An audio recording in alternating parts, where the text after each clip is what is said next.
Bueno, buenas tardes, jóvenes. Buenas tardes. Buenas tardes, tardes. licenciado. Buenas tardes a todos, a todas.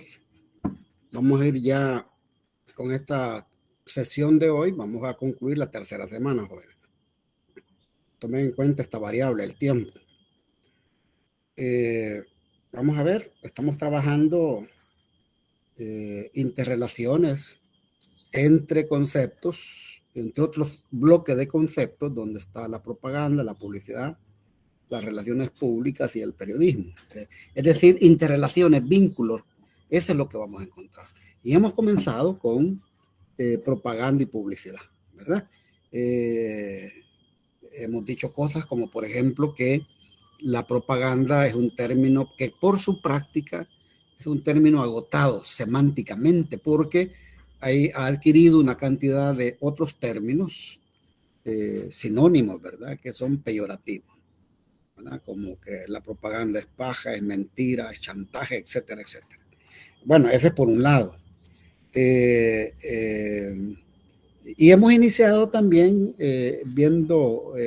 analizando definiciones, vamos a ver, tanto de propaganda como de publicidad. El objetivo de esta parte es que escuchemos la definición y una definición de propaganda, por ejemplo, y nos vamos haciendo la pregunta si esa misma definición no puede ser de publicidad.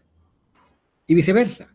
Vamos a ver definiciones de publicidad y vamos a reflexionar si esa definición no puede ser también una definición de propaganda. Es decir, si eso se da, ahí quiere decir que mayores diferencias no las vamos a encontrar. Vamos a encontrar seguramente algunas de diferencias semánticas, ¿verdad? Pero en lo fundamental no lo vamos a encontrar.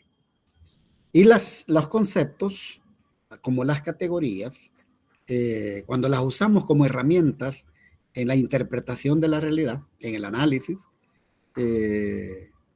esos conceptos deben de ser precisos. Sus definiciones deben de ser precisas. Pero cuando no hay precisión, esa herramienta como que no nos sirve mucho para el análisis, ¿verdad? Entonces, eso es lo que estamos trabajando ahorita. ¿Se acuerdan? Habíamos visto lo que dice Jung, que la propaganda es un mecanismo determinado a influir sobre nuestros sistemas de creencias. Hablamos sobre los sistemas de creencias. Todo ser humano tiene sistemas de creencias, de todo tipo, ¿verdad? En el campo político, religioso, deportivo, en todos los campos. En el campo de las relaciones en la familia, en la relación entre hombre y mujer, etcétera, etcétera. Bueno, hay sistemas de creencias y decíamos, bueno, si la propaganda, según Jung, es este mecanismo para influir en nuestro sistema de creencias, la publicidad igual, decíamos.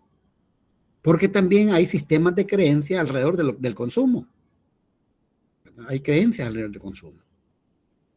Les voy a contar algo. Vi en un video en YouTube que en algunas comunidades indígenas en Guatemala estaban utilizando la Coca-Cola para hacer rituales.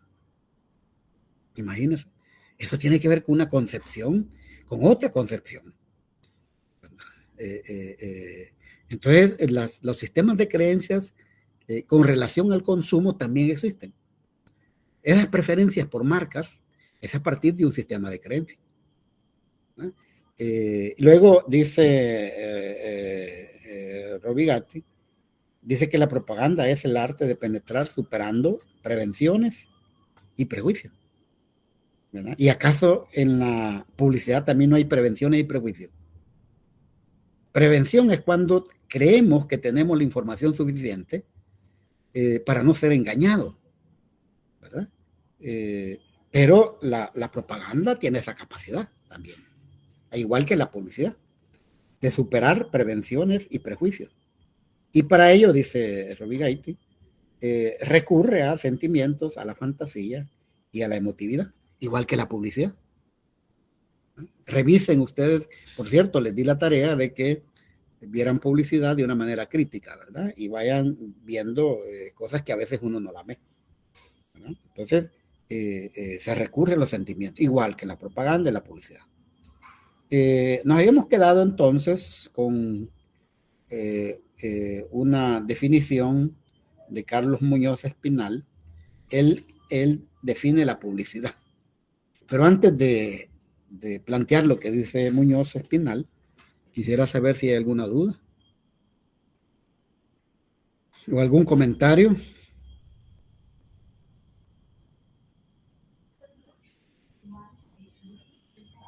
No hay comentarios, jóvenes. Sí, David.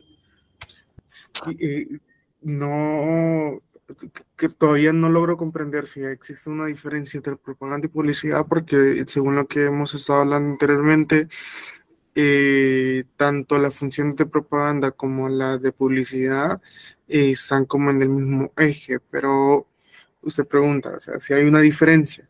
Entonces, solo quiero enfatizar en eso, o sea, o sea, ¿existe o no existe esa diferencia?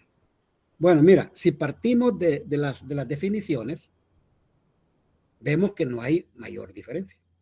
Y voy a decirlo así, mayor diferencia. ¿Verdad? Porque ambos llevan la misma, el mismo propósito en campos diferentes, pero es el mismo propósito. Por eso vamos a decir que lo que vamos a encontrar, si hablamos de similitud, van a ser más de tipo semántico, pero en lo fundamental no, ¿verdad? Porque es transformar la conciencia. Imagínense estas definiciones que hemos visto. La que dice Vitaliano, por ejemplo, que dice Robigaiti, que dice que es el arte de penetrar superando prevenciones. Eso es igual, él lo plantea la propaganda, pero lo mismo podemos hablar de la publicidad. Entonces, si hay conceptos, si hay conceptos, dos conceptos diferentes, pero que a la hora de desglosar su definición sirve para ambos, o sea, ahí hay una ambigüedad, ¿verdad? Ya te doy la palabra, Daniel. Hay una ambigüedad. No puede ser, los conceptos deben ser precisos, decía. Es como que dijéramos entre molécula y átomo. Imagínense que hubiera ambigüedad entre molécula y átomo. No debe haber ambigüedad. Porque entonces, si hay ambigüedad en los conceptos, entonces no se puede utilizar con precisión a la hora de hacer un análisis. Entonces, por el momento lo que vamos viendo es que no hay mayor diferenciación. Fíjense lo que estoy diciendo, mayor diferenciación. Sí, el compañero que levantó la mano. No, bueno, en mi caso creo que según lo que hemos visto, la propaganda sería más que todo política, o sea, como que lo que más refleja es la política, ¿verdad? Sí. Y la publicidad ya es como más diferente, pero siempre lleva lo político en sí. Más o menos algo así entendí yo. Es correcto lo que has entendido, pero entonces quiere decir que, por eso decimos, ¿verdad? Que no hay mayor diferencia. ¿Verdad? ¿Sí, Andrea? Bueno, creo que aportando lo que dice el compañero, también de mi parte entendí que la propaganda y la publicidad tienen como un mismo objetivo, que es el convencer a la población a hacer una acción, ya sea tanto de familiarizarse con un partido político, estar a favor de un partido político, o de estar a favor o comprar un producto. De acuerdo, Andrea, correcto. Bueno, sí, Jefferson. Entonces, si están, digamos, si lo que tienen serían similitudes semánticas, la publicidad y la propaganda, entonces, ¿cuál sería el objeto de estudio de la publicidad y cuál sería el objeto de estudio de la propaganda? ¿En qué momento sabríamos qué es propaganda o qué es publicidad, licenciado? Ya, de acuerdo. Vamos a ver. Fíjense, las diferencias son semánticas. Las similitudes no son semánticas. Fíjense bien. Volvamos a algunas definiciones. Jung dice, es un mecanismo determinado a influir sobre nuestro sistema de creencias. Esa es una definición de qué, de propaganda. Ahora bien, le podemos aplicar esta misma definición a la publicidad y decir que publicidad es un mecanismo determinado a influir sobre nuestros sistemas de creencias. Ambos actúan sobre nuestro sistema de creencias. Entonces aquí no hay diferencia. Según esta definición, no hay diferencia.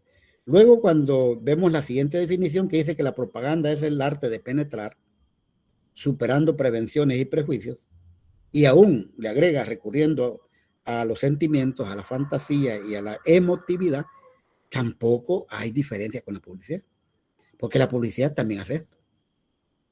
Entonces, vean eso, vean esa parte. Vean, ¿y qué es lo que dice Muñoz Espinal?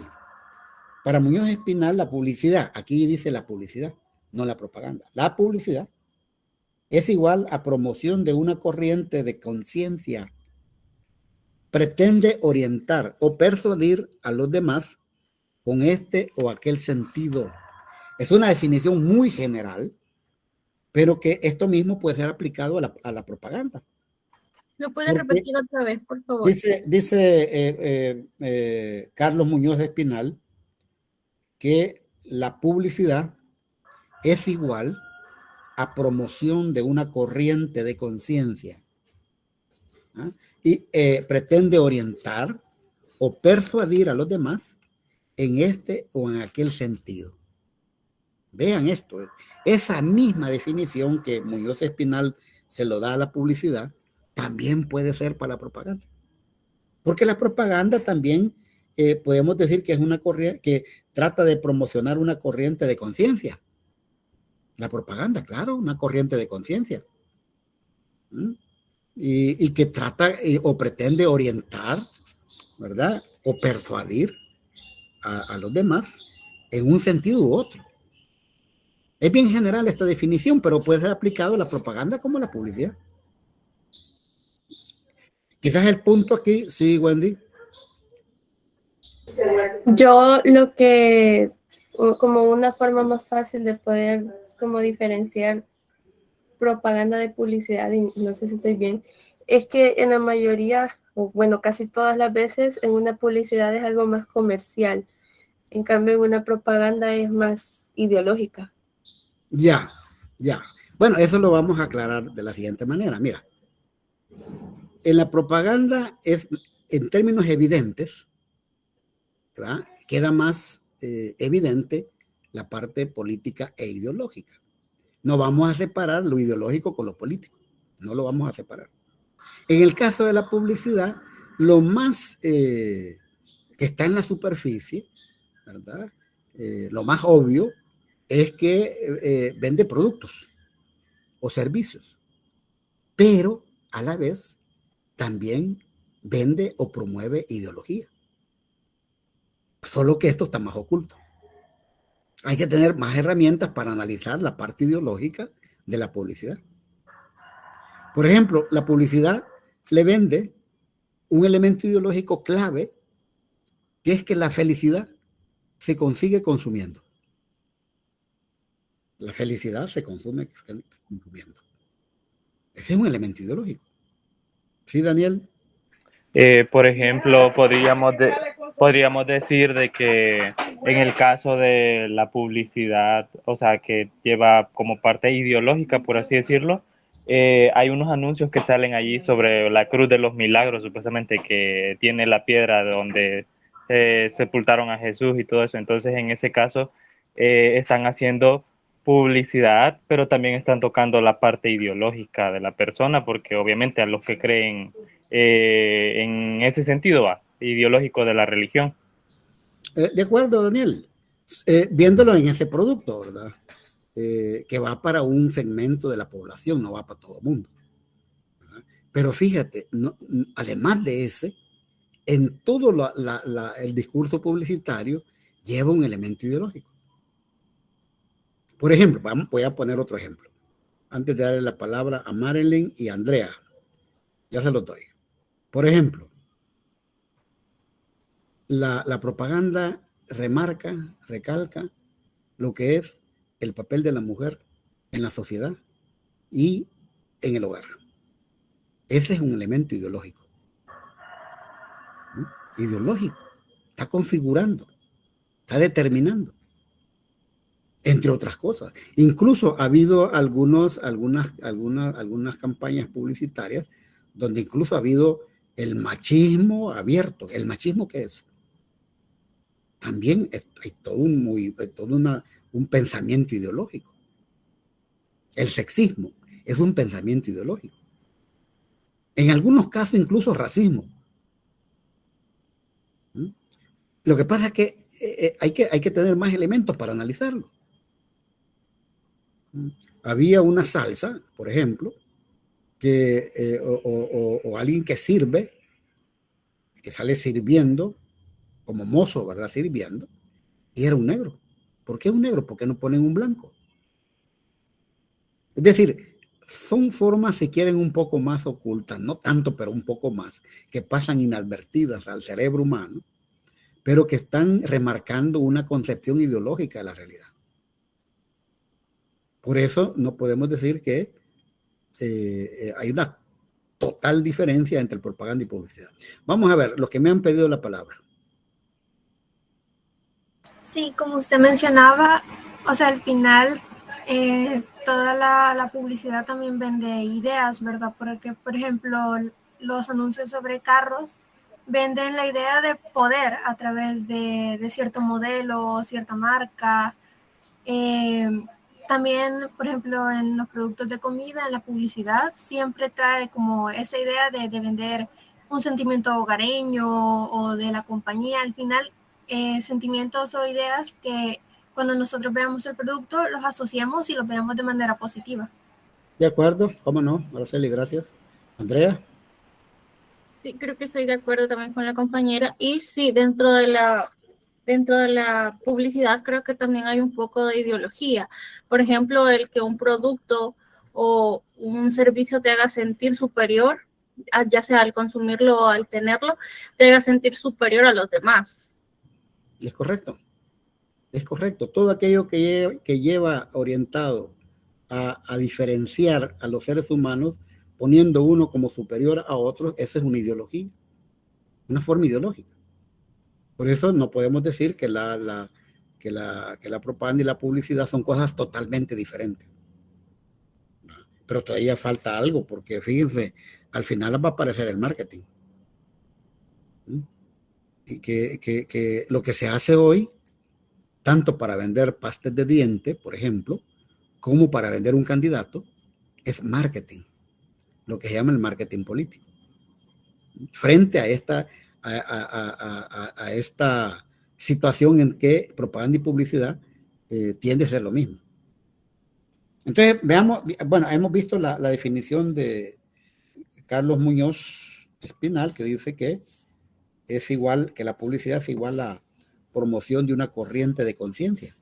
Son corrientes de conciencia, tanto en publicidad, como lo dice Espinal, como en la propaganda.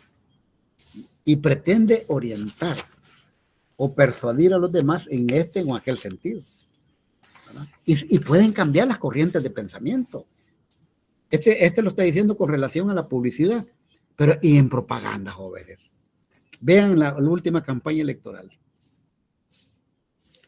La cantidad de votos que sacó Nayib, allí van votos de Arena, del Frente y de los demás partidos. Allí hay corrientes de pensamiento que estaban posicionados con otros partidos, se trasladaron a un candidato, a un partido. Producto de una serie de fenómenos, no solamente la campaña electoral, pero la campaña electoral logró captar aquellos elementos de descontento de la población y armó su campaña y miren el resultado. Es posible entonces influir en las corrientes de conciencia.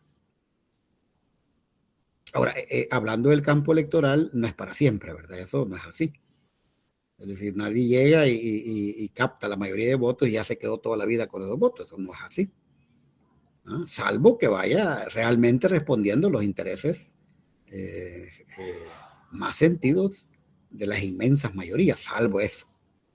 Puede seguir ahí, va, pero lo contrario no. Veamos qué dice la última, vamos a ver una última, ¿verdad? Definición. Este es Jean-Marie Domenech, que dice que la propaganda puede compararse con la publicidad. en cuanto tiende a crear, transformar o confirmar opiniones y usa algunos de los medios propios de la propaganda, pero se distingue de ella porque persigue un fin político y no comercial. Eso es lo que dice este autor. Fíjense, pero aquí está diferenciándose entre propaganda y publicidad.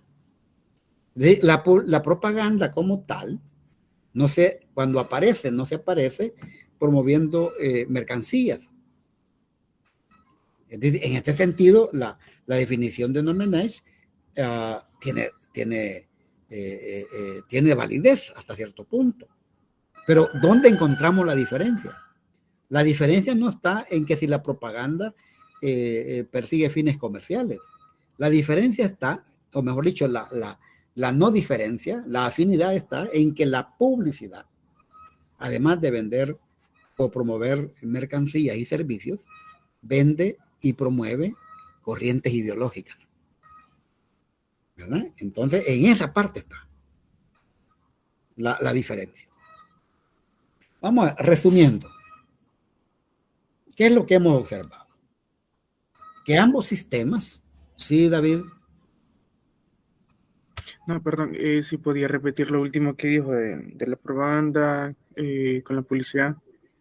Lo que dice Domenech es que la propaganda se puede, ¿verdad?, comparar con la publicidad. Dice, en cuanto esta, ¿verdad?, tiende a crear, transformar o confirmar opiniones. Y tanto la propaganda como la publicidad lo hace.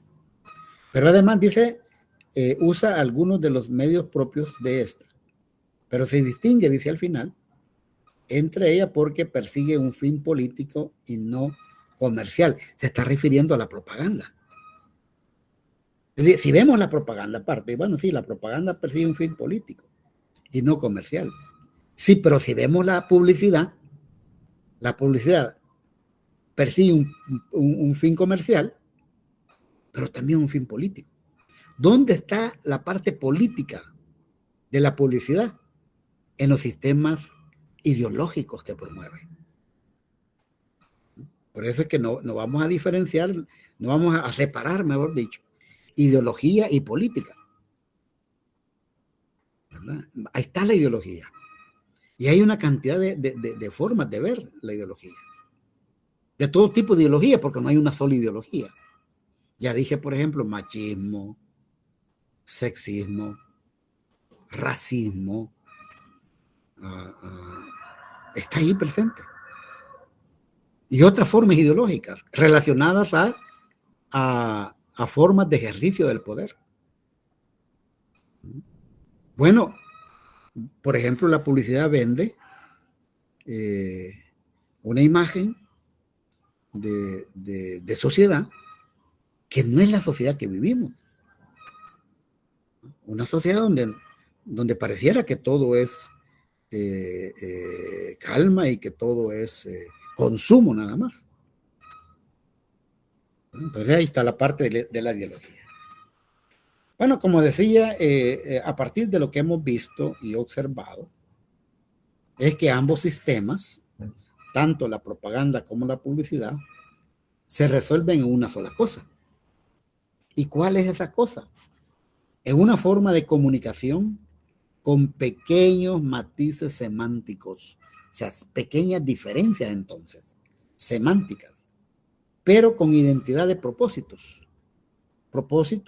programáticos, aunque se siga manejando que la publicidad persigue fines comerciales y la propaganda fines políticos e ideológicos.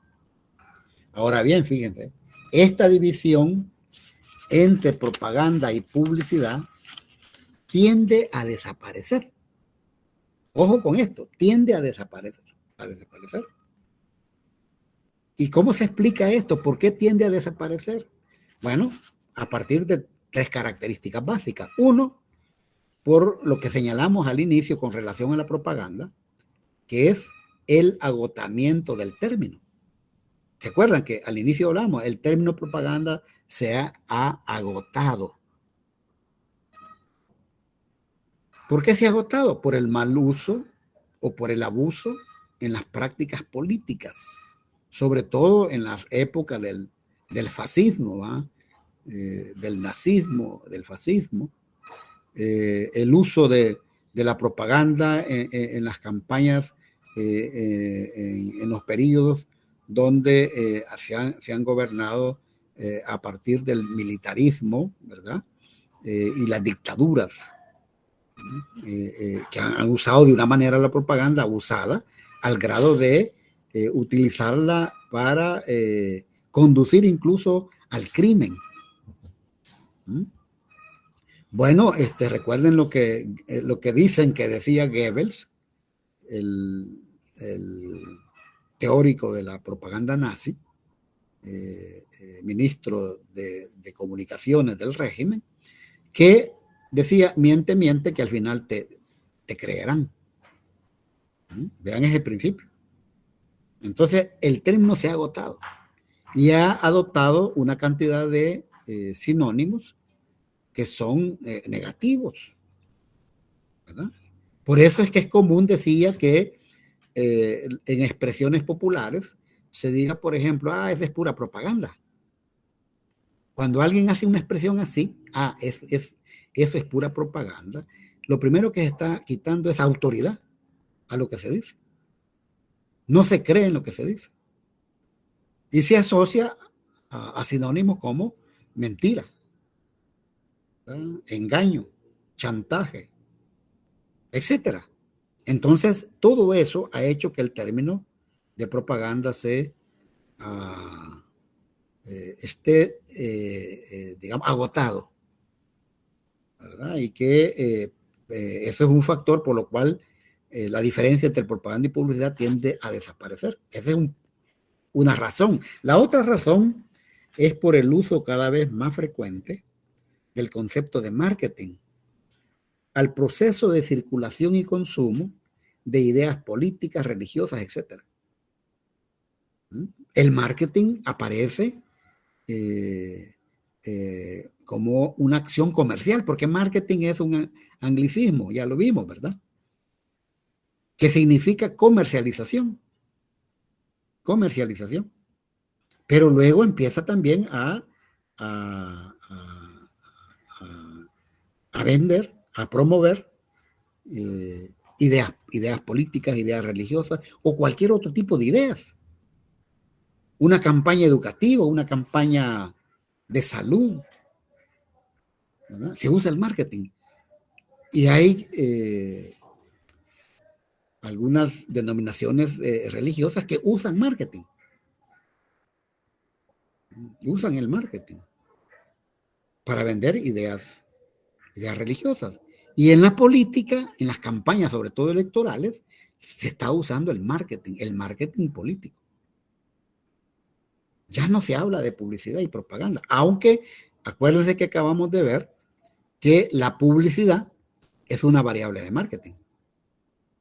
Entonces, cuando se habla de marketing político, va incluida la publicidad como variable. Pero deben de recordar que hay otras variables, hay como 8 variables que vimos del marketing. Habría que ver cómo aplicar eso al marketing político. Y se hace investigación de mercados. Claro que se hace investigación a la hora de hacer una campaña electoral. Se hace una investigación de mercado. Se hace una investigación sobre los votantes. Se le prepara al candidato como su imagen.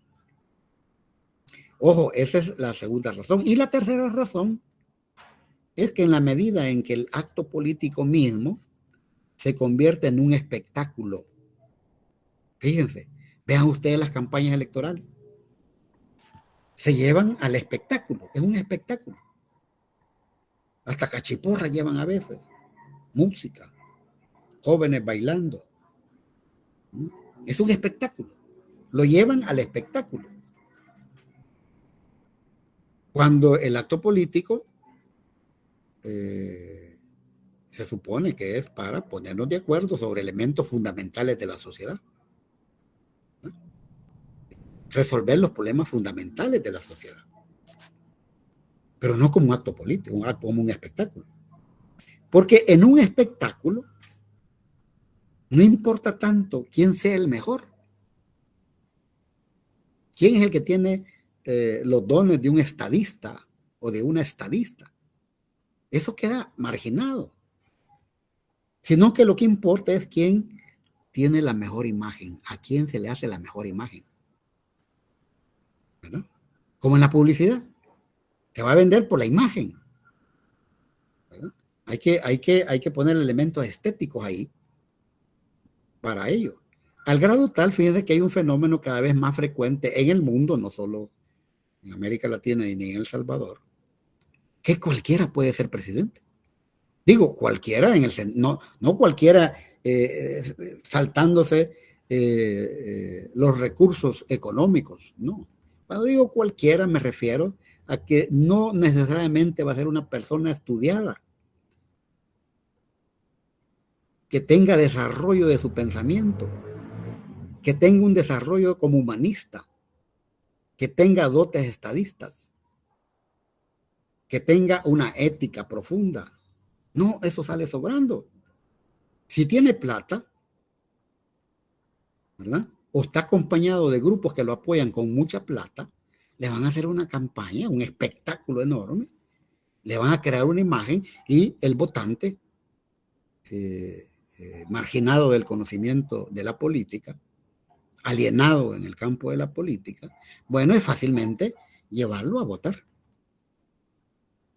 Y por lo tanto se le trabaja la imagen como se trabaja la imagen de un jabón, de una pasta de dientes, de un carro.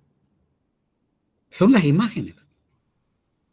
Y repito, de fondo está una población cada vez menos o más despolitizada, sin mayor educación política, ¿verdad? Que es fácilmente engañada. Eso pasa hasta en los países más desarrollados. Y no es minimizar si alguien, bueno, es un comediante, por ejemplo. ¿Cuántos comediantes están tratando hoy de llegar al poder? En Ucrania, Zelensky era un comediante. No quiero decir con ello que un comediante no lo puede ser, ¿verdad? Pero lo que importa de nuevo es la campaña electoral. Por esto mismo. Porque el acto político se transforma o lo convierten en un espectáculo. Se saca de la escena política. Ya no se discute programa. Ya no se debaten los problemas del país. Sino que se convierte en un espectáculo y por lo tanto ya no se elige el mejor. Salvo excepciones, ¿verdad? Todavía en algunos casos pueden hacerse excepciones y atinar y buscar el que sea mejor. Pero por lo general la tendencia es que el que va a ganar es el que tiene la mejor imagen. Esa es la clave. Bueno, no sé si hoy hay preguntas al respecto. Porque al final, el problema de la publicidad y la propaganda se resuelve por la vía del marketing. Es el marketing, que va a trabajar tanto en las mercancías, ¿verdad? Movilizando ideas, ¿no? Como también va a vender productos. Tanto las tareas que se le daban antes a la publicidad y a la propaganda hoy se hacen por medio de marketing. Aclarando que la publicidad es una variable de marketing. Está dentro de marketing.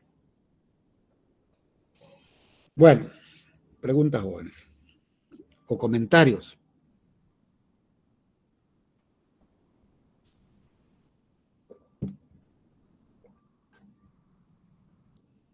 No hay comentarios. Bueno, ya dije, para el caso de un candidato se hacen muchas de las variables de marketing se van a utilizar, investigación de mercado o investigación de la población votante, diseño del producto. Ahí estamos hablando de la imagen, ¿verdad? Del producto, del envase, cómo aparecen los candidatos. aparecen pulcros o aparecen, fíjense bien, como hay una investigación de mercado, van a aparecer dependiendo a qué segmento de la población se quiere ir. Nayib se identificó con la juventud. Ese es un producto de un estudio de mercado. Por eso es que rompe ciertos estereotipos en su aparecimiento en público. Ya no es necesario usar traje, o si se usa traje sin corbata, con una gorra al revés. Vean, todo eso, eso no es algo fortuito. Es parte de un diseño. Es buscar una identidad, es buscar una relación con un segmento de la población.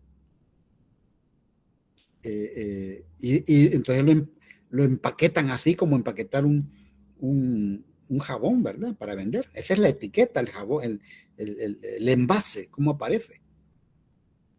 Y vean el resultado. Hay una identidad. Se busca una identidad. Aquí no estoy calificando de bueno ni malo, estoy tratando de explicar un manejo que se hace en una campaña electoral por medio de marketing, usando variables de marketing. Y luego aparece la publicidad, por supuesto, dirigiéndose a ese público objetivo para arrancar los votos. Bueno, ¿qué más?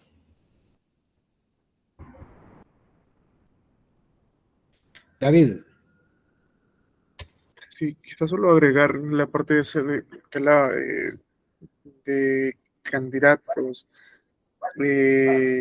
Si propaganda y publicidad entra dentro del marketing, una de las variables que decíamos era también el estudio del mercado. Entonces, para la propaganda es lo mismo. Yo que en el caso de Bukele sí hubo una buena estrategia y una buena investigación de campo en ese sentido. Sí, por supuesto. Por supuesto. Allí le atinaron, digamos.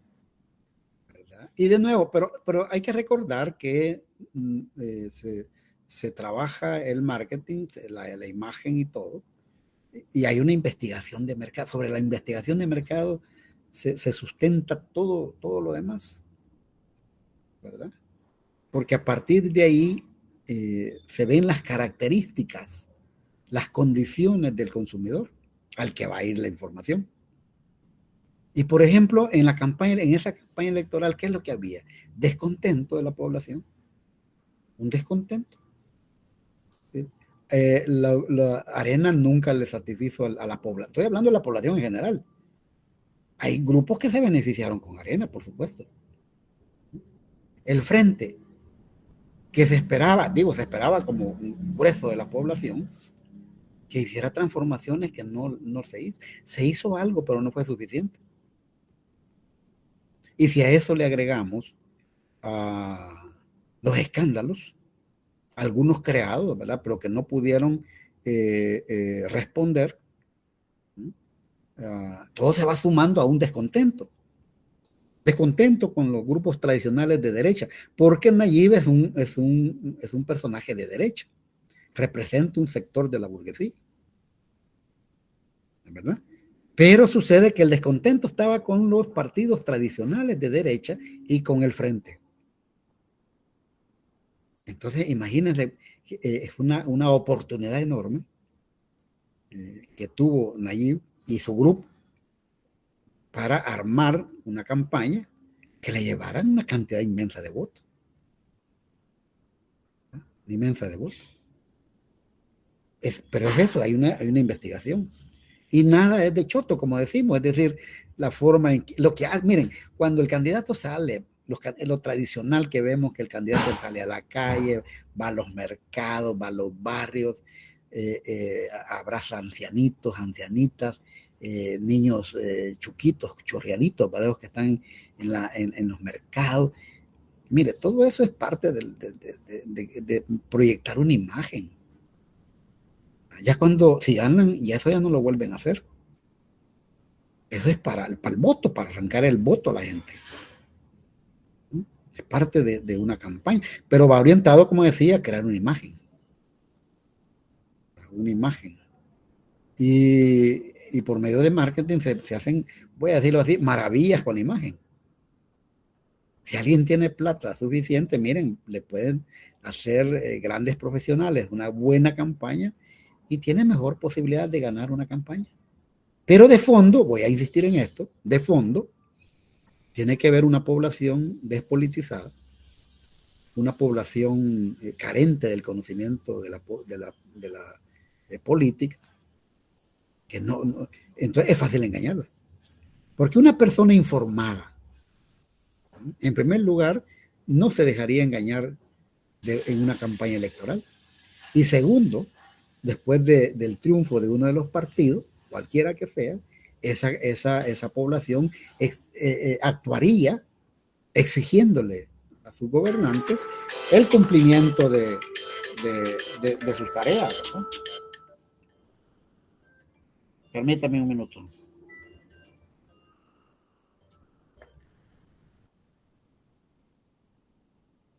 Entonces decía, se hace igual.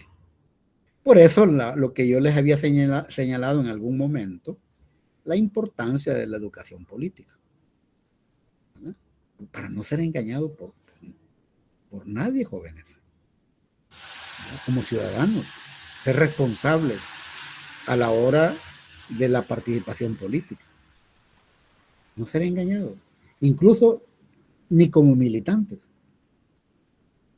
porque los militantes también son engañados con frecuencia por los partidos. Pero alguien bien informado, mire, va a ser más difícil. Y se podrá hacer una participación cívica mejor. Bueno, algo más sobre propaganda, publicidad. Es marketing. Sí, David Adonai.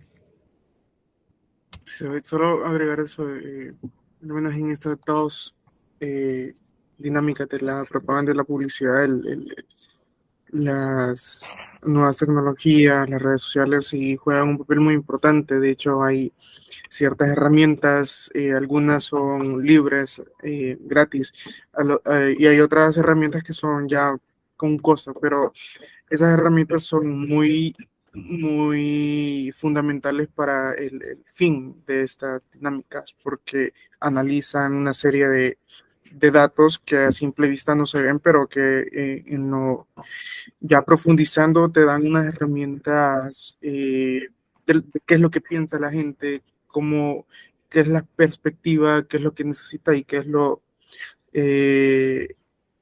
que quiere oír, digamos. Cómo no, David, gracias por tu participación, muy bien presentado. Sí, todo lo que es las plataformas de internet, todo lo que es esa nueva realidad que vive la humanidad, es fundamental en las campañas. Es más, hay un desplazamiento de los medios tradicionales. Por eso que los medios tradicionales se han tenido que ir a las plataformas de internet a usar todos esos mecanismos, ¿verdad? Porque, digamos, van en una especie de decadencia. Porque mira, ¿quién no tiene un teléfono hoy? ¿Verdad? Hay unos que tienen hasta más de un teléfono. Y parte del tiempo pasan ahí en el teléfono, en las redes. Por lo tanto, las redes vienen a jugar un papel fundamental hoy en la comunicación social. Y en una campaña electoral juega un papel fundamental. Eso por un lado. Por otro lado, esto mismo nos invita a tener una educación sobre el consumo de medios de redes. ¿Por qué? Porque hoy siempre ha existido el fenómeno de la falsa noticia, de la tergiversación de la realidad por medio de noticias. Eso ha existido de siempre. Pero hoy con las redes, bueno, decía, en los medios tradicionales se daba eso, tergiversar la realidad. Yo recuerdo, por ejemplo, ¿Qué es lo que publicó la prensa tradicional, la prensa escrita, la televisión, la radio? Después que asesinaron a los padres jesuitas. Vean, vayan a buscar ahí en los archivos. La prensa, el diario de hoy, todos sacaron que el FMLN había asesinado a los padres jesuitas. Ahí apareció. Estoy trayendo esto como un ejemplo, ¿verdad?, de cómo estos medios tradicionales han hecho falsa noticia desde tiempos. Pero hoy con las redes, estamos en las manos de la ciudadanía también. Y en la ciudadanía, ¿verdad?, y con la ciudadanía también hay proyectos de incidir en la conciencia de ellos. Hay grupos que los poderes fácticos los tienen ahí trabajando, ¿verdad?, las 24 horas, metiendo desinformación en los medios de comunicación, en los medios electrónicos. Por lo tanto, así como tenemos la obligación de aprender a leer un periódico tradicional, de escuchar la televisión, de escuchar la radio, tenemos una obligación de capacitarnos para también entender y leer en redes sociales. Porque una enorme cantidad de información es desinformación, pero también hay buena información. Entonces hay que trabajar en eso y no caer presa en la desinformación, porque esa es una pelea. Miren, hoy hagan la prueba, digan algo contra el gobierno y les va a llover, como decimos, pedradas, ¿verdad? Como que están allí, ahí son equipos los que están esperando que alguien diga algo para lo mochan todo, ¿verdad? Es decir, yo digo que hay que participar en las redes de una manera responsable, ¿verdad? Respetando a los demás y a las demás, pero de pronto, si da una opinión que no le favorece al gobierno, mire, le va a llover de todos lados. Seguramente algunos son seguidores del gobierno, pero otros no, jóvenes, son parte de esos equipos que tiene el gobierno para, ¿verdad?, tratar de minar toda forma de pensamiento que no esté en la línea con el gobierno. Esas son las redes. Por las redes se puede hacer eso. De nuevo, los invito a participar de las redes de manera responsable y de aprender a ver la fuente. Por eso es que cuando alguien da una información, habría que ver quién es la fuente. Es importante siempre ir a quién es la fuente, quién me está diciendo. ¿Cuáles son los datos, jóvenes? ¿Me está dando datos o no? Esos datos los puedo corroborar o no, porque si alguien me está diciendo cosas, me está calificando cosas, pero no me da datos, ni me da las fuentes, mire, ahí empiezo a dudar de ese emisor o de esa emisora. Así es como debemos de funcionar. Bueno, ¿qué más?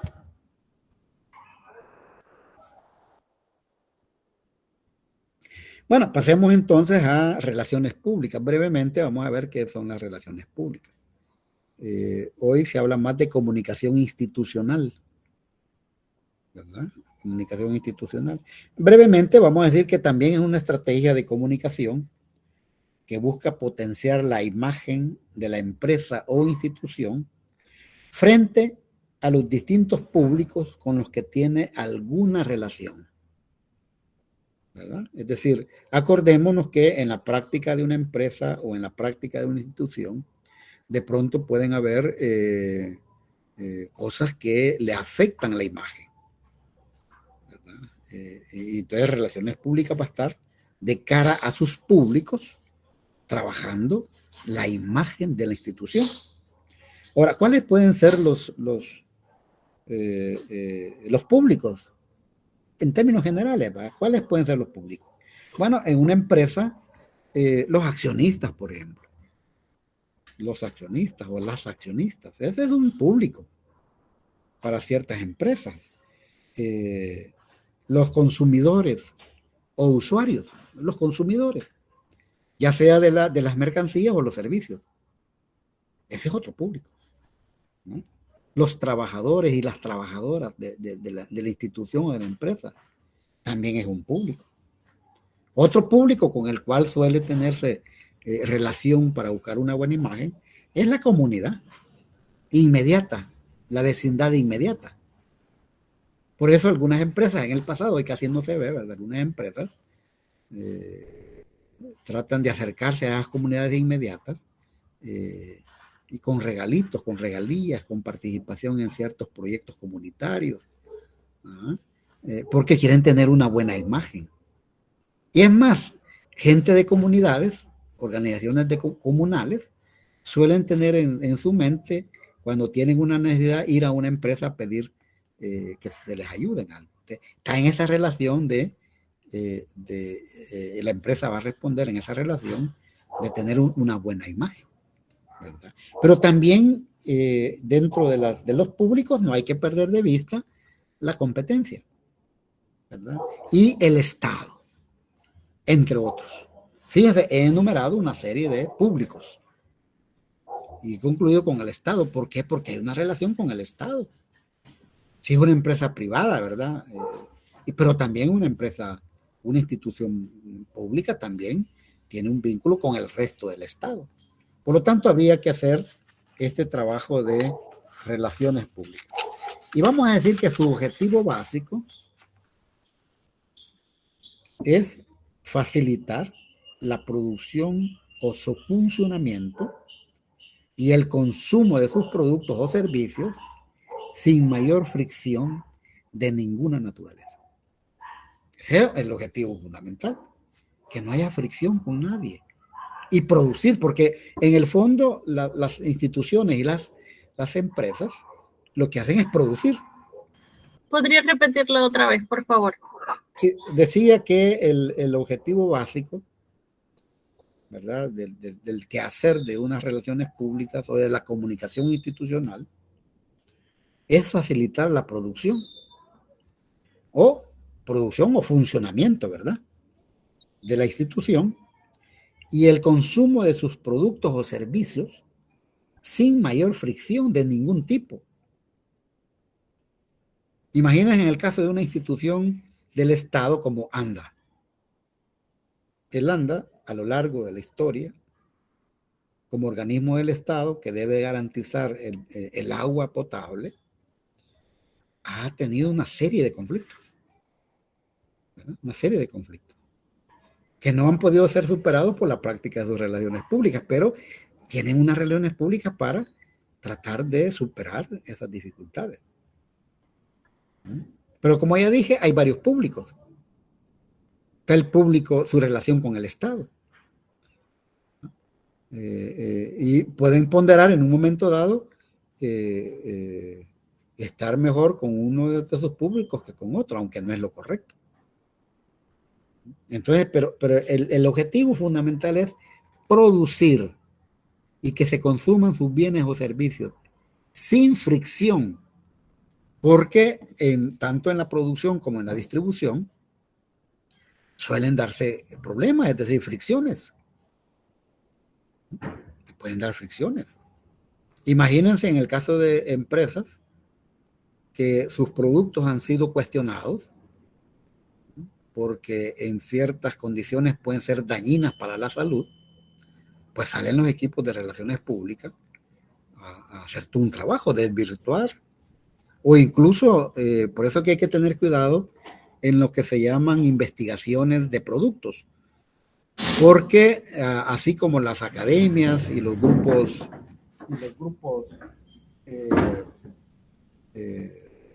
digamos, de tanques de pensamiento hacen sus investigaciones, también las empresas lo hacen. Y a veces para desvirtuar. Y a veces se hacen investigaciones a la medida. Vean el conflicto que hay, por ejemplo, en el consumo de ciertos alimentos como el café o en el caso de los huevos. Los médicos, los dietistas dicen una cosa, pero de pronto ustedes pueden ver investigaciones, entre comillas, en el cual se habla sobre que se debe de consumir una gran cantidad de huevos. Entonces, ¿dónde quedamos? ¿Dónde queda el ciudadano si no tiene información? Porque hay una especie de choque de información entre lo que puede salir de un mundo académico, de un mundo de la salud, de la medicina, y lo que aparece producto de investigaciones hechas a la medida por instituciones, por grandes empresas. Entonces, hay que tener cuidado en eso, por eso. Ver a la hora de ver esos anuncios o esos programas, o leer esas investigaciones que suelen darse y se dan. Bueno, por ejemplo, en Facebook hay una cantidad de información y contrainformación. Hablando de relaciones públicas o de comunicación institucional. Pero el objetivo es ese. Porque uno de los ideales es producir sin fricción. Pero imagínense, cuando hay dificultades y aparece uno de los públicos protestando, como los trabajadores y las trabajadoras, ahí hay un problema ya. Relaciones públicas tiene una parte tiene una tarea ahí. O con los consumidores, o con los accionistas. Crear esa imagen de una empresa agradable, ¿verdad? Además. Bueno, eso es en cuanto a relaciones públicas. ¿Dónde lo ubicamos? En la producción, jóvenes. En el fondo debe garantizar así como la publicidad, ¿verdad? ¿Se acuerdan cuando hablamos de publicidad? Es como el sistema nervioso, decíamos, de un sistema productivo. Las relaciones públicas están también ahí garantizando producción y consumo sin fricción, esa es la idea. Ahora, cuando llegamos al periodismo, también es una estrategia de comunicación que en términos ideales debe buscar informar, orientar, educar, entretener, etcétera, y que por medio de sus formatos periodísticos como noticias, comentarios, críticas, reportajes, ensayos, editoriales, etcétera, llegan a una audiencia. Pero fíjense, decimos en términos ideales, ¿verdad? Informar, orientar, educar, entretener, etcétera. Aquí hagámonos la pregunta, ¿hasta dónde la práctica del periodismo? Porque la práctica del periodismo está ligada también a la condición de la empresa a la que se trabaja. Es decir, si trabaja para una empresa privada, mire, ya vamos a tener dificultades, porque no va a tener una libertad de informar, de orientar, ¿verdad? O si lo hace, va a orientar a partir de ciertos intereses políticos. Estoy hablando del medio, no del periodista, pero en eso trabajamos. Entonces el desafío del periodista es enorme. Si va a trabajar en medios de comunicación, ya sea públicos o privados, pues mire, es un desafío enorme. Porque tanto en la propiedad pública como privada, van a tratar de tener una política informativa e editorial a favor o del gobierno de turno o de los que pagan la publicidad, que es una empresa privada.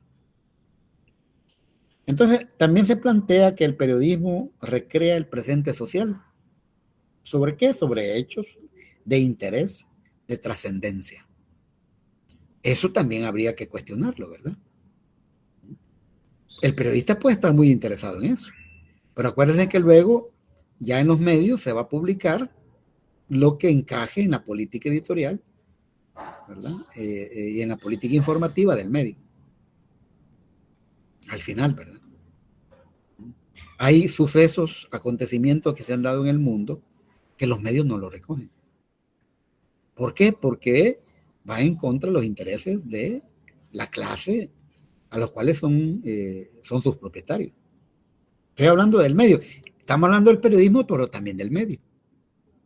Porque el periodista no está en la absoluta garantía de que va a trabajar en un medio, ya sea del Estado o privado, con absoluta libertad. Y si no, vean los productos de los medios del gobierno actual, y hagan una comparación con los productos de los medios comerciales. Ahora, decíamos que hay las limitantes para cumplir el cometido a cabalidad. No digo que no se pueda trabajar y lograr la cometida, el propósito del periodismo. Sí se puede, pero por eso que se necesita mucha preparación, mucha capacidad de indagación, ¿verdad? Porque la limitante, como ya dijimos, es el carácter de propiedad de los medios de difusión. ¿Verdad? ¿Por qué? Porque hay medios privados, medios estatales o paraestatales, es decir, aquellos que están subsidiados por el Estado. ¿Verdad? Si es privada, ya dijimos, se privilegia sobre todo la publicidad, ¿verdad? Y si es estatal o paraestatal, va a mediar más los intereses del partido de gobierno. Y de nuevo, si tienen dudas sobre esto, vean, comparen lo que publica y cómo lo publica el diario El Salvador, por ejemplo, y qué publica la Prensa Gráfica y el Diario de Hoy, y qué publica el Colatino, ¿verdad? El Mundo, hablando de los periódicos con mayor reconocimiento en el país. Entonces, decíamos, si en el caso de los intereses económicos y políticos de los dueños de los medios, van a estar siempre mediando sobre el tratamiento informativo e editorial de los mismos. Entonces, vean la complejidad entonces en la que trabajamos.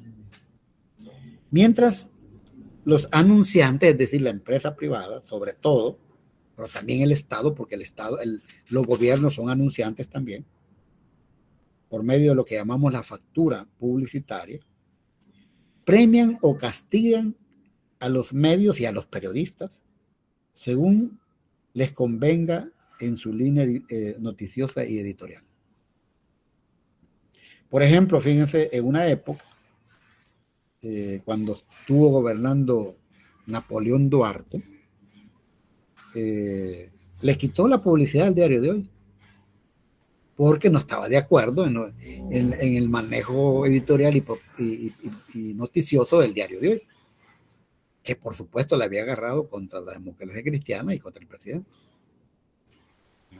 Hasta el día de hoy, bueno, Napoleón Duarte hasta ya murió, pero hasta el día de hoy el Diario de Hoy no perdona eso. Cuando tiene oportunidad, saca en su editorial algo contra la democracia cristiana y contra Duarte. Pero, ¿qué hizo Duarte? Dio un castigo. Le quitó publicidad. Recién terminada la guerra y en medio de los acuerdos de paz, apareció un periódico alternativo que se llamó Primera Plana, financiado por agencias europeas. Empezó a trabajar, pero luego ya no pudo sostenerse. Fue marginado. No le dieron publicidad hasta que fracasó y desapareció. O lo que sucede con el Colatino. El Colatino es un periódico agonizante, ¿no? Porque por su política editorial e informativa, pues no le dan publicidad. Hay un castigo también. O lo que sucede con lo que se llaman los proyectos alternativos, ARPAs, ahí sobreviviendo, porque no hay publicidad para ello, porque faltan recursos para desarrollarse. Entonces, las limitaciones se dan no solo en qué decir y cómo decir, o qué no decir, sino el formato o espacio otorgado a la noticia. Ya que, por ejemplo, en un periódico, lo que tiene privilegio es la publicidad. Y la noticia, si bien aparecen unas par de páginas de noticias en un periódico, por ejemplo, de 40 o más páginas, Aparecen 2, 3 páginas de noticias.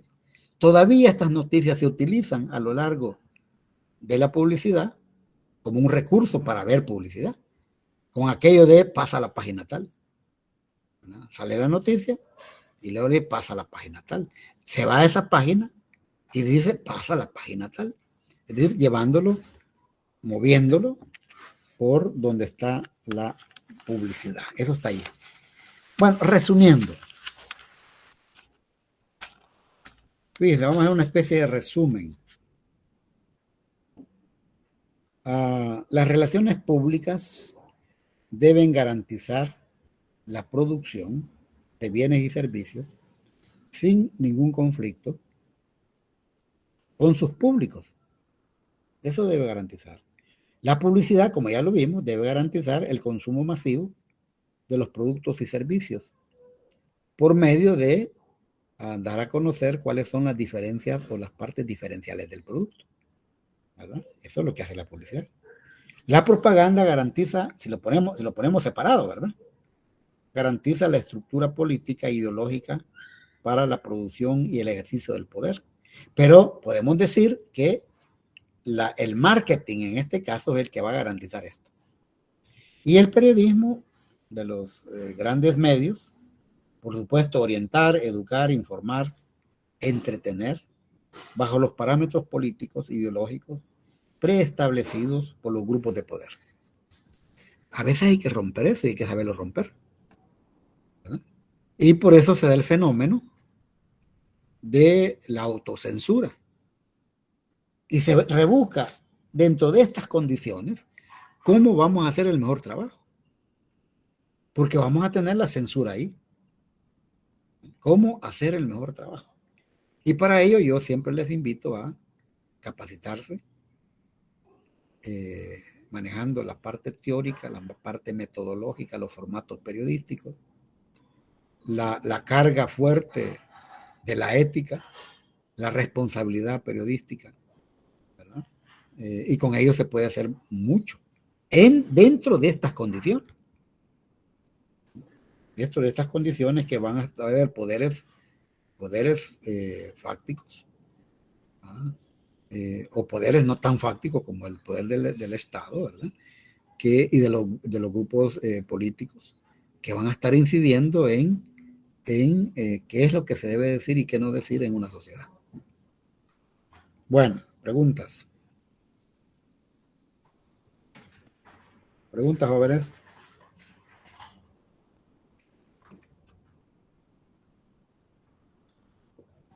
Sí, Diego. Sí, podría repetir, licenciado, la diferencia de la publicidad, porque no la capté. No, lo que estoy señalando acá, como estamos hablando de interrelaciones, ¿cómo interrelacionamos relaciones públicas, publicidad? Bueno, si quieren propaganda por separado, aunque esto ya dijimos que es marketing, y el periodismo. ¿Cómo estamos interrelacionados? Y la interrelación la vamos a ver en su papel dentro de un sistema de producción y un sistema político. Porque la parte de la economía y la política están interrelacionadas. Entonces, relaciones públicas, decíamos, es garantizar la producción de bienes y servicios sin fricciones con sus públicos. Ya vimos cuáles son los públicos posibles. Sin fricciones con su público. Podrían ser sus consumidores, podrían ser los trabajadores, las trabajadoras, ¿verdad? El Estado, ya dijimos, etcétera. Esa es relaciones públicas. La publicidad debe garantizar el consumo masivo de los productos y servicios, ¿cómo? Llegando a la población objetivo y mostrando los aspectos diferenciales del producto. Si queremos meter propaganda, bueno, garantizar la estructura político-ideológica para la producción y ejercicio del poder. Pero ya dijimos que todo esto lo podemos ver en el marketing. Porque en un marketing se garantiza la vehiculación y consumo tanto de mercancías como de ideas políticas, religiosas, etcétera, etcétera. Ahí entra la parte de poder influir en la parte ideológica y política. Y el periodismo de los grandes medios, decíamos, orientar, educar, informar, entretener, pero bajo los parámetros políticos e ideológicos preestablecidos por los grupos de poder. Si esto no fuera así, no se viera agresiones a la prensa. Bueno, en este gobierno hemos visto mucha agresión a cierta prensa, aquellos que no encajan en su proyecto de alabar al gobierno. Si alguien alaba al gobierno, si tapa parte de la realidad, miren, va a estar en buenas relaciones. Pero si critica al gobierno, que es un papel del periodismo, por supuesto, una crítica, por supuesto, sustentada, ¿verdad? Nada de ir a criticar por criticar, eso no es ético tampoco. Pero si estamos tratando de ver el manejo, por ejemplo, público de recursos, el manejo de las prácticas de los ministerios, bueno, mire, eso ahí cabe la crítica. Por eso decían, hay parámetros preestablecidos por los grupos de poder. En esas condiciones nos toca trabajar. Y por eso es que voy a insistir en la mejor capacitación, ¿no? Tener lo mejor de capacitaciones en términos teóricos, metodológicos, de los formatos periodísticos, la realidad del país. No podemos incidir en la realidad si no conocemos esta realidad del país en términos políticos, económicos y culturales en general. Tomando en cuenta que vamos a trabajar en unas condiciones que siempre nos van a estar observando nuestro trabajo. Pero eso es, así nos ha tocado, siempre ha tocado eso, aquí y en cualquier parte del mundo. Claro está que en un gobierno más democrático hay mejor apertura para la libertad de expresión, ¿verdad? Del ciudadano y de los periodistas. Es interesante, por si quieren ver diferencias, alguien está interesado, vean la conducción del gobierno mexicano en la actualidad, ¿verdad? Y cómo la prensa, la gran prensa mexicana, por supuesto, está borbandeando contra el gobierno, porque el gobierno no está trabajando en función de los privilegios de los grandes grupos que han dominado México. Y vean ustedes la tolerancia del gobierno de Andrés López Labrador con la prensa, a pesar que la prensa trata de ponerlo como lo peor. Incluso en sus conferencias de prensa, hay programas de eso, pueden verlos en YouTube. Y vean esa diferencia con relación a otros gobiernos que prácticamente la persecución al periodismo es muy dura. Bueno, si no hay más dudas o comentarios, vamos a pasar a otro tema.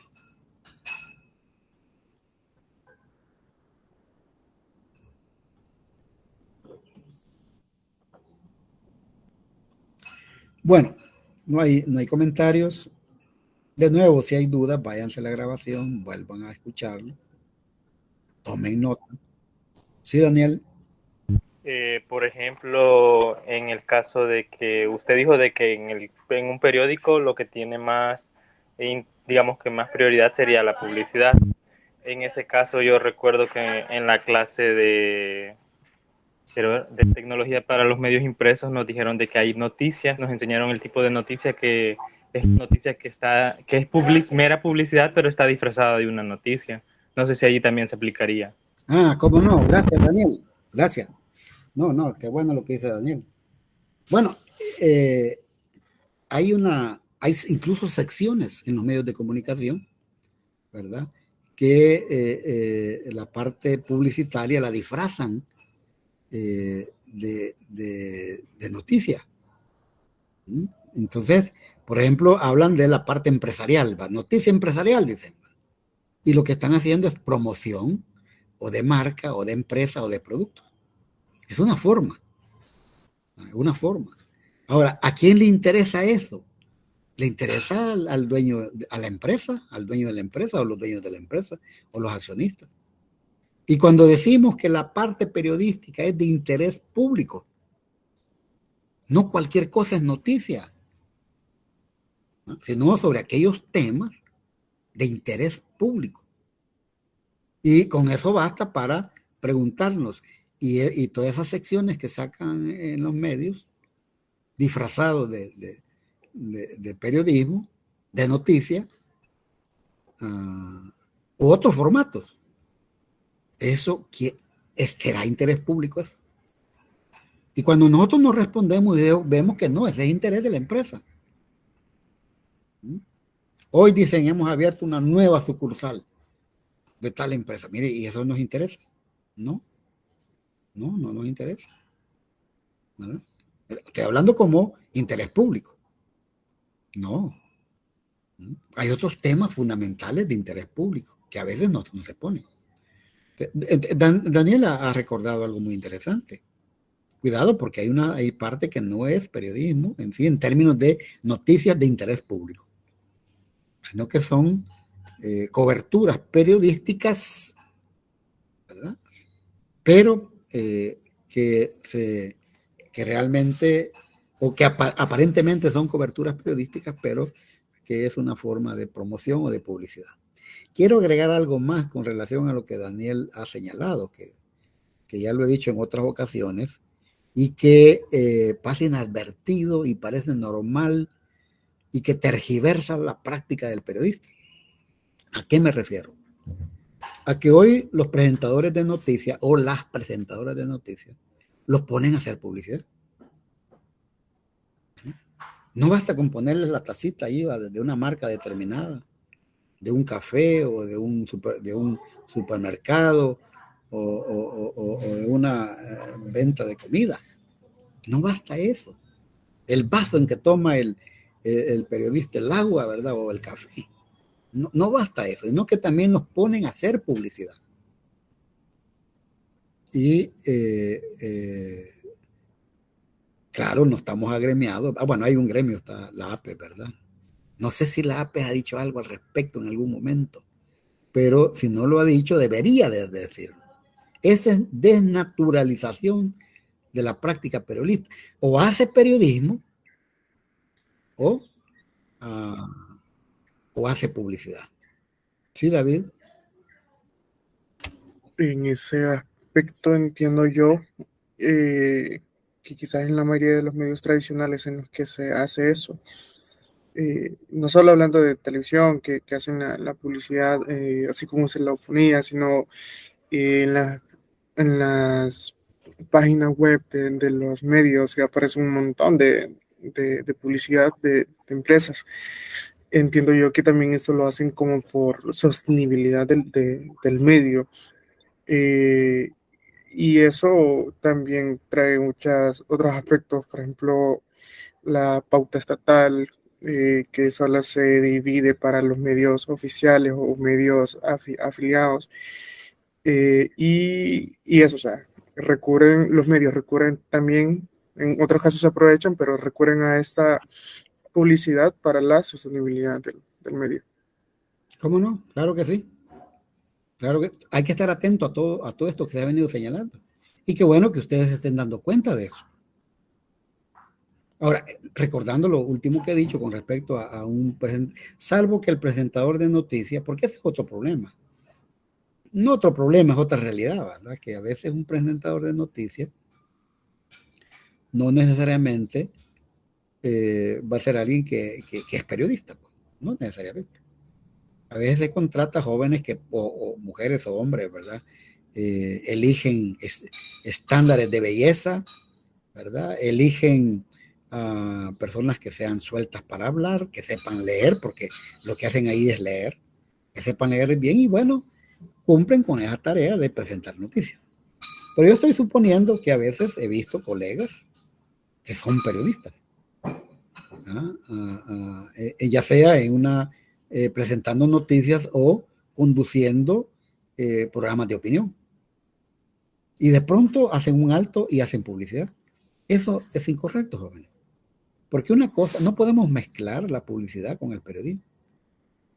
La práctica periodista se espera que se mantenga con un grado de aceptación, de validez, que la población tenga confianza de que se ha indagado, se ha investigado y que se está dando un producto que sirve para orientar a la población, pero de una manera que no vaya a favor de nadie en particular, ¿verdad?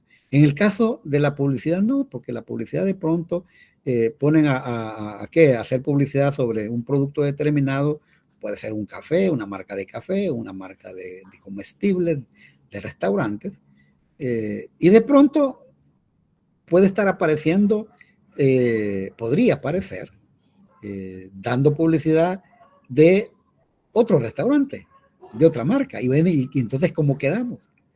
Si anteriormente el periodista dijo que esa marca era la mejor, ¿qué va a pasar cuando en un momento dado lo ponen a hablar de otra marca? ¿Verdad? Habría que ver qué va a pasar, ¿verdad? Porque la publicidad, como dije, no está obligada a poner pruebas sobre lo que señala. ¿Sí, Andrea? En ese caso me surgió la pregunta. Entonces, en todas las cadenas de restaurantes, cuando se quieren hacer publicidad, eligen a un medio determinado para que hable de ello. Porque, bueno, imagino yo, así como usted dice, que si, por ejemplo, habla del pollo campero en su publicidad y luego habla de estas nuevas cadenas como Don Pollo o no sé cómo se llaman las otras, es como que se está contradiciendo. Entonces ahí tendrían que elegir a un canal o un medio de difusión determinado para poder hacer la publicidad. Es correcto, Andrea. Para tratar de medio limpiar esa contradicción de una práctica periodística con una práctica publicitaria. Lo mejor es que se desligue, que uno haga práctica periodística y otro que haga práctica publicitaria. O el periodista se desliga de la práctica periodística y va a trabajar en el área publicitaria, donde es pecado, ¿verdad? Pero no confundir. Es como, miren, yo siempre he comparado esto con algo que no se da, pero que, bueno, en este camino que vamos, ojalá que no, pero imagínense en medio de un púlpito o de una prédica de un pastor, un sacerdote. Está predicando allí. Esto es hipotético, no vayan a pensar que lo estoy diciendo que esto está pasando. Y que de pronto hace un alto, ¿verdad? El pastor o el sacerdote y empieza a hacer publicidad. Eso no puede ser. Había una contradicción entre lo que se supone que es la esencia de una prédica religiosa y lo que es la esencia de un acto de propaganda. ¿Sí, Andrea?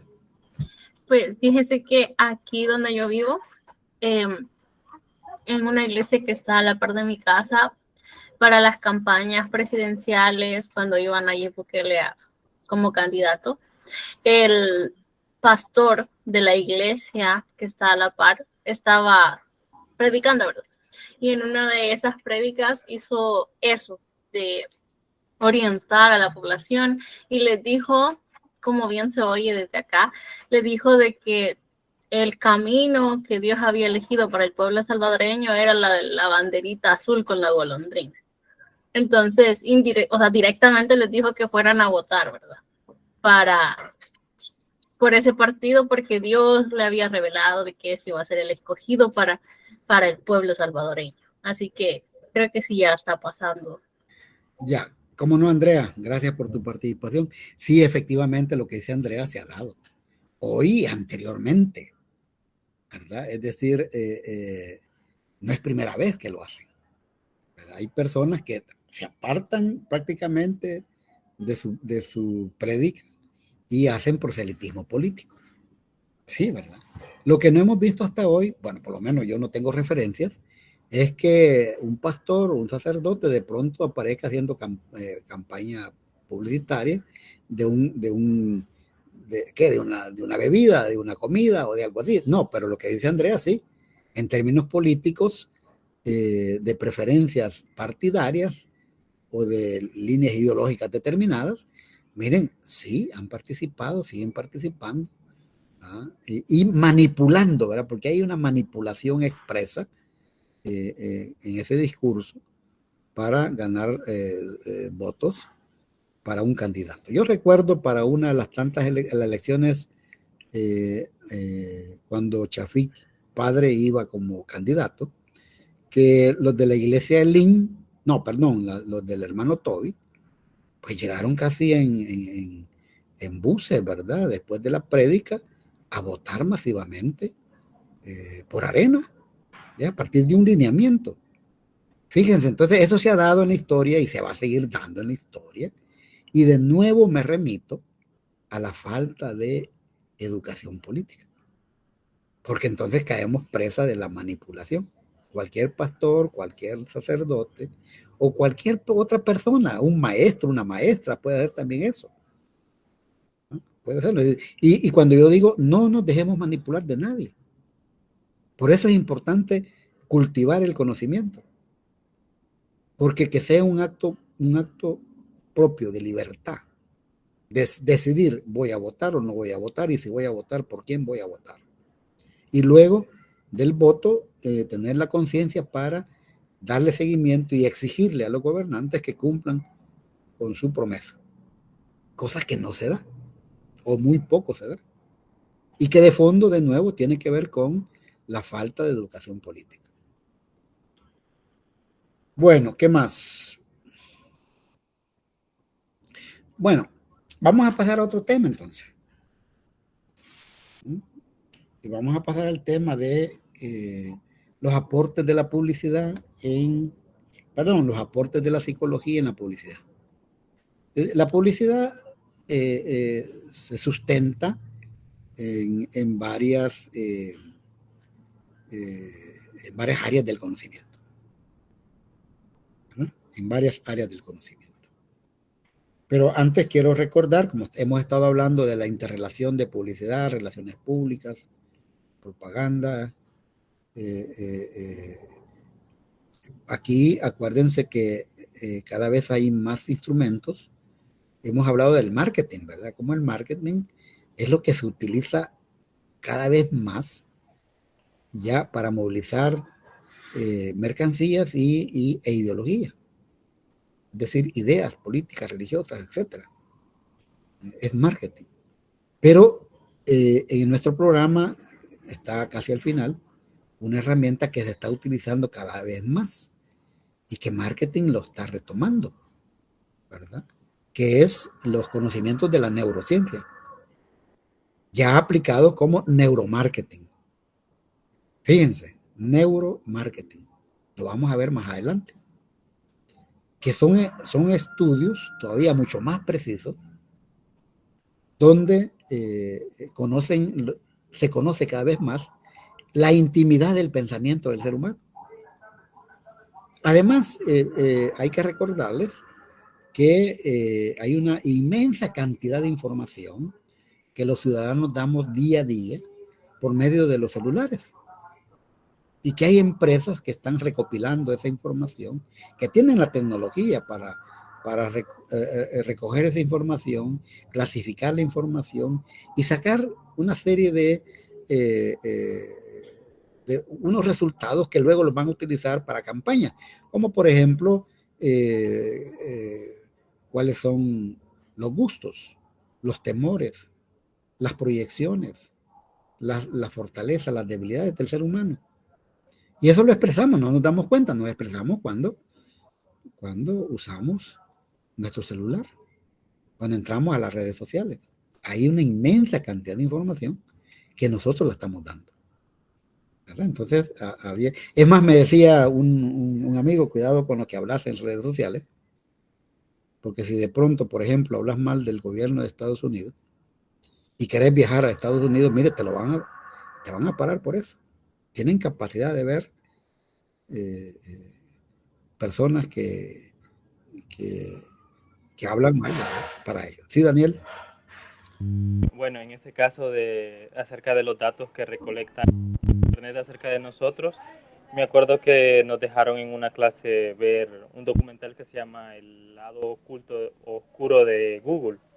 Y ¿Cómo en no? ese documental hablaban acerca de que cuando uno inicia sesión en cualquier red social y todo eso, aparecen los acuerdos ¿va? Que hay que aceptar. Y dentro de esos acuerdos está el hecho de que nuestros datos le pertenecen a la empresa. O sea que nosotros no pagamos nada. En realidad no pagamos nada, supuestamente, pero estamos pagando con nuestros datos. Entonces, al aceptar eso, nosotros estamos aceptando eso, y si nosotros quisiéramos tomar legalidad respecto a eso, no podríamos, porque los aceptamos desde un principio. Y lo de que escuchan, posiblemente pueda ser que sí, porque cuando uno instala alguna aplicación o algo así, le pide permiso y dice permiso para utilizar el micrófono, la cámara. Y creo que sí, como que un poco tiene razón, porque hay veces que uno dice, quiero comprar tal cosa, y empiezan a aparecer anuncios de eso, de lo que uno menciona que quiere comprar, y entonces empiezan a aparecer más y más anuncios. Entonces, como vendimos nuestros datos y le permitimos que vean nuestra información, así es como recolectan la información para investigarnos y vendernos cosas, interactuar con nosotros y vendernos la... ¿Cómo no? Gracias, Daniel. Gracias, Daniel. Lo que te he dicho es parte de lo que estamos tratando. Vamos a ver, David Adonai. Agregando igual a lo que se está comentando, en Estados Unidos hace unos años, si no me equivoco, también hubo un caso de una empresa que vendía productos para bebés recién nacidos. Y había una chica que como 3 meses antes le empezó a aparecer anuncios de esos productos de bebés.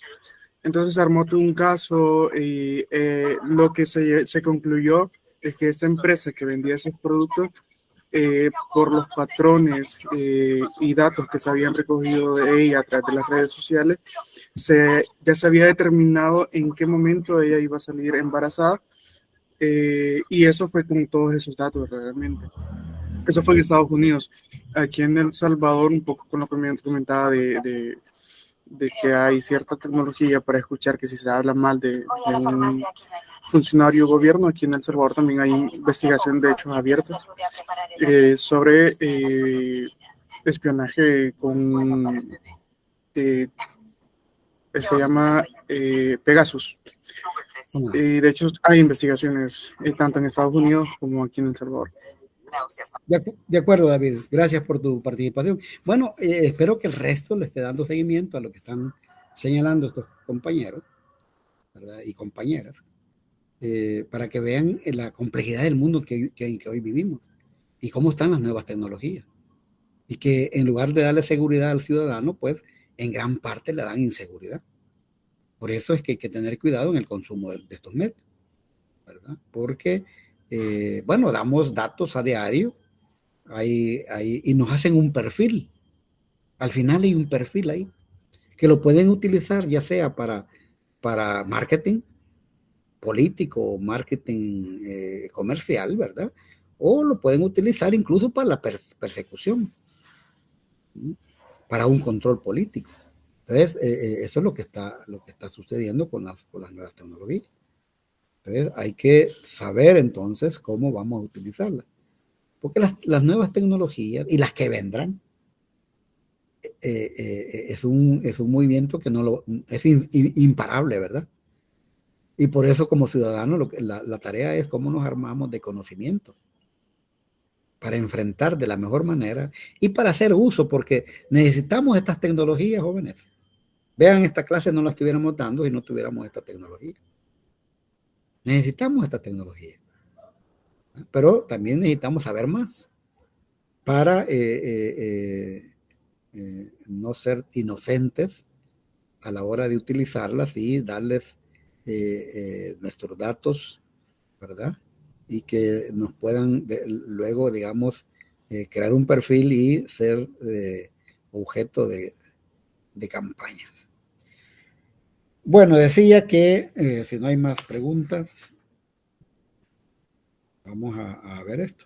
Y les comentaba lo del en el caso del marketing, el neuromarketing, que es todavía un avance mucho más profundo, ¿verdad? Del conocimiento del cerebro humano. Es el cerebro humano. El neuromarketing ya aplicado incluso en las campañas electorales. Cómo utilizar el miedo, por ejemplo. El miedo ha sido un factor a lo largo de la historia de la humanidad utilizado en las campañas. La campaña del miedo, ¿verdad? Porque el miedo desarma al ser humano. Sobre todo si está desinformado, ¿verdad? El miedo es capaz de desarmar y dejarlo en manos de los que manejan estas campañas. Entonces, más adelante, repito, vamos a ver el tema del neuromarketing como un recurso que se suma, pues, para el control de la mente, utilizado no solo para objetivos políticos, sino comerciales. Bueno, decía que la publicidad se sustenta en conocimientos de varias áreas, ¿verdad? Una de ellas es la publicidad. Entonces vamos a ver el tema de la psicología en la publicidad. Pero básicamente, bueno,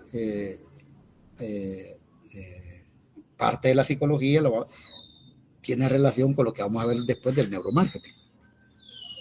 Pero por el momento vamos a hablar de dos subtemas, digamos. Las motivaciones, el fenómeno de la motivación en la publicidad, y ahí vamos a ver la parte conceptual y vamos a enunciar algunas teorías. Motivación. La motivación es fundamental, ¿verdad? Para movilizar al ser humano. Cuando estamos desmotivados, pues estamos casi sin movernos, ¿verdad? No nos movemos, no nos orientamos. Entonces, la motivación en cualquier campo es fundamental. Y vamos a ver además lo que se llaman modelos de actitud. Hay estudios que nos llevan a cómo identificar y orientar en modelos de actitud. Bueno, eso es lo que vamos a ver. Comencemos con las motivaciones. Viene de motivo, ¿verdad? Motivaciones en publicidad.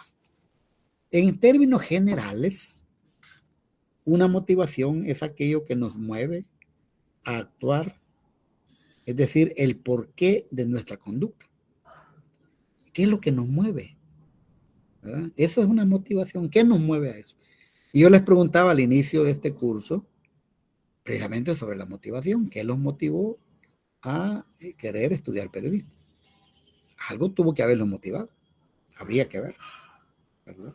Entonces, repito, en términos generales, la motivación es todo aquello que nos mueve a actuar. O sea, hay una relación entonces entre eso que nos mueve y la actuación, la conducta, ¿no? ¿Qué nos mueve hacia ciertas conductas? Cuando hablamos de la publicidad, por supuesto, la conducta que se espera es la conducta del consumidor, en el caso de la publicidad, ¿verdad? Veamos algunas teorías. Brevemente vamos a plantear algunas teorías sobre la motivación. Y vamos a comenzar con una teoría que se llama teoría hedonista, con H. Hedonista. Esta teoría proviene de una doctrina filosófica que pone el placer como única razón del ser humano. Fíjense, el placer como única razón del ser humano. Es como que lo que más importara en la vida es el placer. Veamos hasta dónde esto funciona, ¿verdad? Lo que dice esta teoría es que la motivación primaria del ser humano es buscar placer y evitar el dolor. Bueno, yo creo que en términos generales decimos que es bastante obvio, ¿no? El dolor no nos agrada, ninguna forma de dolor nos agrada, aunque en la vivencia humana experimentamos en muchas ocasiones el dolor, por muchas razones. Pero entonces dice esta teoría hedonista que la motivación primaria o principal del ser humano es buscar placer y evitar el dolor. Por lo tanto, las decisiones que tomamos son cálculos conscientes para mantener un equilibrio entre el placer y el dolor. Es decir, que estamos como calculando siempre. Cuando tomamos decisión, calculamos y mínimamente tratamos de tener un equilibrio entre el placer y el dolor. Ahora, en cuanto a aquellas personas que parece que buscan el dolor o evitan el placer, ¿saben ustedes que hay personas que gozan con el dolor? ¿Cómo se le llama a estas personas? Se les llama masoquistas. Masoquistas. Los masoquistas, ¿verdad? El masoquismo.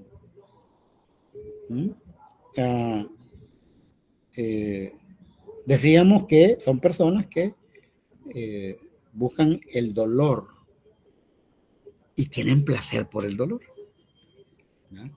Evitan los demás placeres algunos. Hay personas que evitan también, no necesariamente son masoquistas, pero evitan placeres motivados a veces por concepciones religiosas. ¿No? Concepciones religiosas. ¿No? Y tratan de vivir ahí como casi inmóvil, ¿verdad? Por ejemplo, algunas sectas que le llaman sectas puritanas, que para no contaminarse con el mundo, evitan, por ejemplo, recreación como el cine, el teatro, y toda forma, digamos, donde hay que ir a interrelacionarse con otra gente, porque hay que evitar ese contacto. Ahí se crean términos como los impuros, aquellos son impuros, no me puedo ni siquiera topar a ellos. Por lo tanto, se van a marginar de gozar ciertos placeres. ¿No? También están esos. Pero realmente, en el caso de los masoquistas, lo que sienten es placer por el dolor. Por lo tanto, no se viola el principio básico de la teoría hedonista. Aunque pareciera una contradicción, ¿verdad? Pero se cumple la teoría hedonista. Porque al final, estas personas se infringen dolor para lograr placer. Y hay en el mundo cantidad de seres humanos que pasan por esta realidad, que se flagelan o buscan a alguien que los flagele. ¿Para qué? Para sentir un placer. Y el placer es de orden sexual. De orden sexual. Cuando se están flagelando, sienten placer sexual. Pero de nuevo, volviendo a la teoría hedonista, esta práctica de estos sectores de humanos, de grupos de humanos, masoquistas, no viola la regla, es decir, cumplen también con la regla. Ahora, hagámonos una pregunta. ¿Han observado ustedes publicidad y consideran que esta teoría tiene validez en publicidad?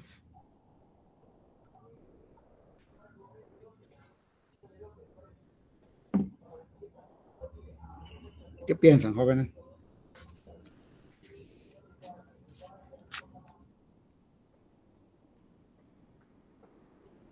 No creo que no tengan un comentario, jóvenes. Digo que sí, Lick, porque según lo que usted estaba comentando, que la publicidad no da placer de consumir. Correcto, correcto. Sí tiene efecto, ¿verdad? Sí es utilizable. ¿Por qué? Porque se va a hacer sobresalir los placeres, jóvenes. Placer en todo. Fíjense, todo la producción y el consumo como placer. Esa es una premisa, digamos, en publicidad. Habría que ver concretamente en un spot publicitario o en un anuncio cómo se expresa esta teoría. Pero que es una teoría válida. ¿Sí, David? Hay algunos spots o algunos anuncios en los que dicen cansados de no sé qué, quizás de caminar, o cansados de tener que dar con algo. Aquí está el producto. Entonces, creo que ahí también se enmarca esa teoría. Sí, se enmarca. Por eso les digo, bueno, hoy que van a empezar a ver publicidad, vayan viendo todo esto, hasta dónde se cumple, cómo se manifiesta esta u otras teorías. ¿No? Se consume, fíjense, ustedes saben que el consumo de alimentos, la función fundamental es la nutrición y la salud. ¿Verdad? Pero hay un ingrediente real, porque es real, que es el placer. El placer es un ingrediente, se suma a eso. Entonces, ¿qué es lo que más resalta la publicidad?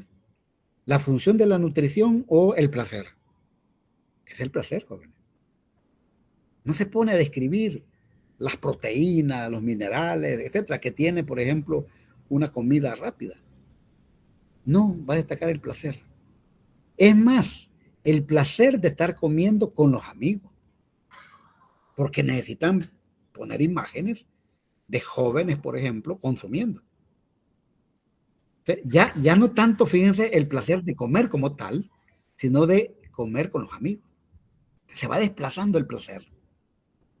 Del producto se desplaza al conjunto de jóvenes que están en una mesa consumiendo. El placer. El placer de manejar un vehículo de un modelo determinado. Ya no es la necesidad de transportarse, ¿verdad?, de un lugar a otro, de movilizarse de un lugar a otro, que es una de las funciones fundamentales de todo vehículo, o movilizar objetos, ¿verdad?, o mercancías, sino que el placer es manejarlo. El placer es manejarlo. Y la publicidad se va a sustentar más entre otros recursos, ¿verdad?, en el placer. Entonces, tiene una fuerza enorme manejar el placer, más allá de la necesidad. Porque sucede que las necesidades se supone que las puede cumplir cualquier mercancía dentro de una cantidad de mercancías de la misma índole.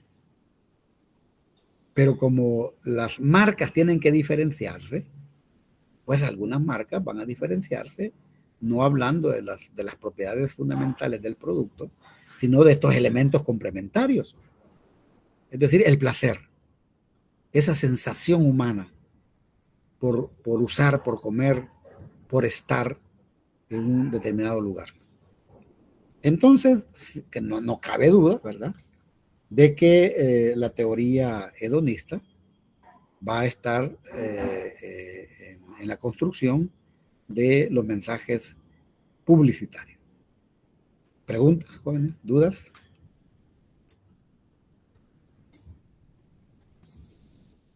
No hay dudas. Sí, Daniel. Bueno, en ese caso de la teoría hedonista, bueno, sí se aplica porque no importa qué tipo de producto sea, creo que siempre va a llegar como va dirigido a un grupo, obviamente que le va a generar ese tipo de placer a ese grupo que va dirigido. Es como cuando sale que sale algún comercial de comida y uno dice, ay, qué rico, eso se ve rico. Es como que ese tipo de placer. Y entonces, prácticamente no importa qué tipo de producto sea el que estén vendiendo, pero siempre va a generar ese tipo de placer en el grupo al que vaya dirigido. ¿Cómo no, Daniel? ¿Cómo no? Tienes razón. Pero vamos a ver. He señalado que el placer es una sensación del ser humano. Bueno, no solo del ser humano, creo que los animales sienten placer también, ¿verdad? Va aunado al acto de utilizar o usar un objeto determinado, ¿verdad? Sobre todo la cuestión del placer está con mayor presencia en cuestiones de alimentación y de bebida.